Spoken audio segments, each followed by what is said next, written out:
let's queer up entertainment. Lesbian former Marvel exec refused to remove gay imagery from Quantumania. The comprehensive book MCU, The Reign of Marvel Studios by Joanna Robinson, Dave Gonzales, and Gavin Edwards is out, and it contains some interesting behind-the-scenes information about censorship of LGBTQ+ content for some conservative international markets, and about the tenure of Victoria Alonso, one of the highest-ranked Latina lesbian executives in Hollywood, who was suddenly terminated this past March. In MCU, The Reign of Marvel Studios, the authors described some of the cuts made by Marvel to de-gay its films for the Chinese market, including cutting a blink-and-you'll-miss-it relationship in Wakanda Forever, and excising the queer-friendly signs and flags in the background of the San Francisco scenes of Quantumania. The book says that this happened after Alonso had broken one of Kevin... Oh, how do we say his name? Feige, okay. After we broken one of Kevin Feige's cardinal rules.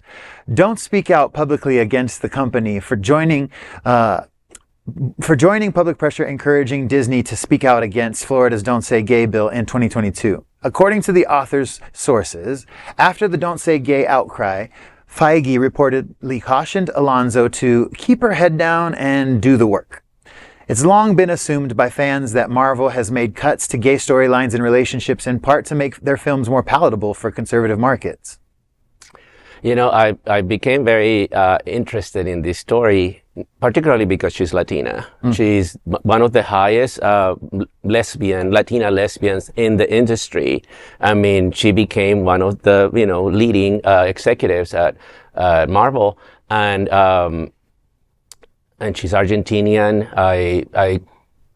I became aware of her when she was at the Oscars this year, because not only she was working in the Marvel universe, and that's what got her all this notoriety and that, the fame that she got, but she also was involved with a film that won this year the best foreign film for Argentina 1985. She's Argentinian, and apparently she was in the production of this film, but Marvel objected to it.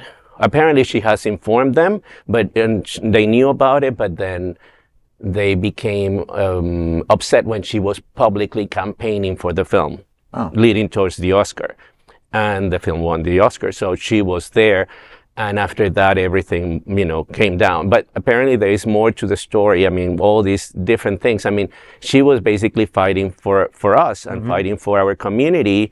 And Marvel, that is so, we think, you think of Hollywood as being so liberal and all this, but behind there is always the mighty dollar, right? So appealing to, markets that are so much conservative, such as China, and how, the movies will be received there. But there is more to the story. It wasn't just that, because she should be celebrated. She's not only very good at what she does, but she's fighting for the community, and she may have, her flaws too, like every executive, I'm sure. I'm not saying that she may be perfect, but there is more to the story, and there is a little homophobia behind all of this. So, and maybe a little misogyny too. Yeah, right? I don't disagree. I mean, the truth is, Hollywood's a very liberal place, unless money is involved. Right. But on the other hand, credit to Disney and Bob Iger to stand up for us.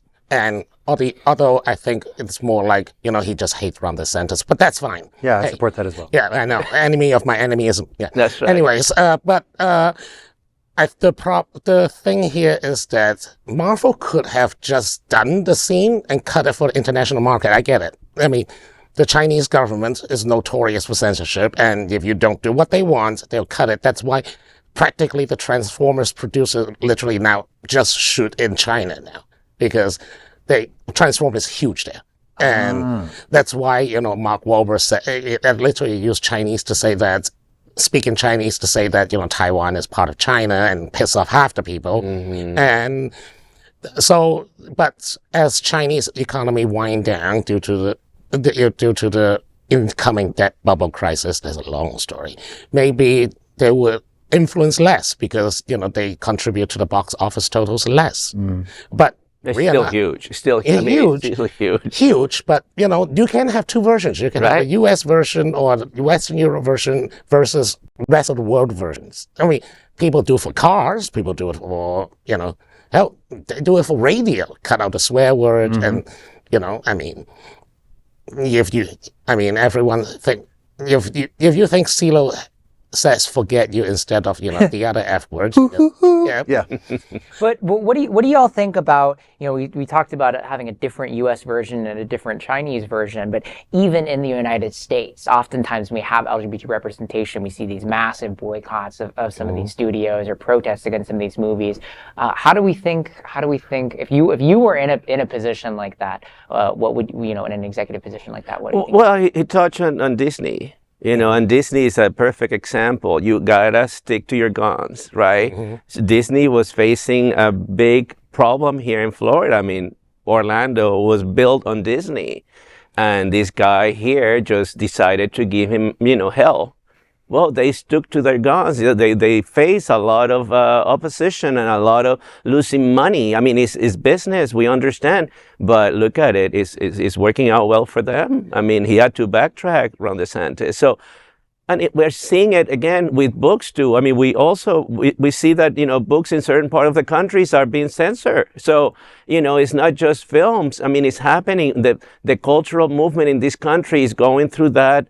Like some states will be able to read some books to their kids and some states will not be able to read some books to their kids. So it's power in numbers, how we mobilize too and make our voice heard, all these big states, not just the liberal states, but, states that can bring people out and bring all these issues out because we need to be counted. It can't just be the mighty dollar, it has to, at some point, it's about values and about our principles. And if we're advocating for freedom around the world, we should be able to advocate for freedom in our country.